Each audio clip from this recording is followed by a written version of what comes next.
કોલકાતામાં મેડિકલ કોલેજમાં બનેલી ઘટના બાદ અમદાવાદ સિવિલ હોસ્પિટલ ખાતે સુરક્ષા વધારી દેવામાં આવી છે, જેમાં ગઈકાલ રાતથી બીજે મેડિકલ કોલેજ અને પીજી હોસ્ટેલ ખાતે પોલીસની સી ટીમ બંદોબસ્તમાં રાખવામાં આવી છે.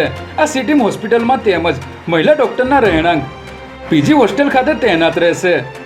સી ટીમ ડૉક્ટર કે અન્ય મહિલા કર્મચારીને રાત્રે મોડું થતાં ઘરે જવામાં પણ મદદ કરશે અને સી ટીમ દ્વારા હવેથી રોજ સિવિલ હોસ્પિટલમાં પેટ્રોલિંગ પણ કરવામાં આવશે, જેમાં 4 મહિલા પોલીસ કર્મી અને એક ડ્રાઈવર સહિતની ટીમ મહિલાઓની સુરક્ષા માટે હાજર રહેશે.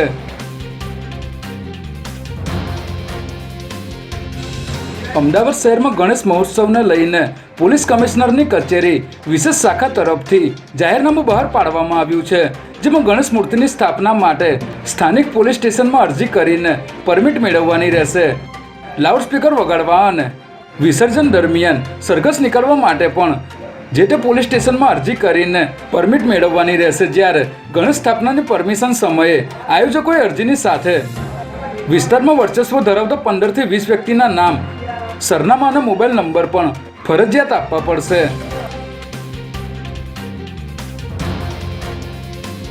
કાલુપુર રેલવે સ્ટેશન બહાર છેલ્લા ઘણા સમયથી ખૂબ જ ટ્રાફિક સર્જાઈ રહ્યો છે, જેની પોલીસના ઉચ્ચ અધિકારીઓ સુધી નોંધ લેવામાં આવી હતી. ત્યારે ગઈકાલે ટ્રાફિક પોલીસ દ્વારા રેલવે સ્ટેશન બહાર રિક્ષાઓ માટેની ખાસ ડ્રાઈવ યોજાઈ હતી, જેમાં અડચણરૂપ પાર્ક કરેલી રિક્ષા અને કેપેસિટી કરતાં વધુ પેસેન્જર બેસાડનાર રિક્ષા ચાલકો સામે કાર્યવાહી કરવામાં આવી હતી. જે મુજબ ટ્રાફિક પોલીસે 8 કલાકમાં જ 66 જેટલી રિક્ષાઓ ડિટેન કરી હતી અને હજી પણ કાર્યવાહી ચાલુ રહેશે તેવું જણાવ્યું હતું.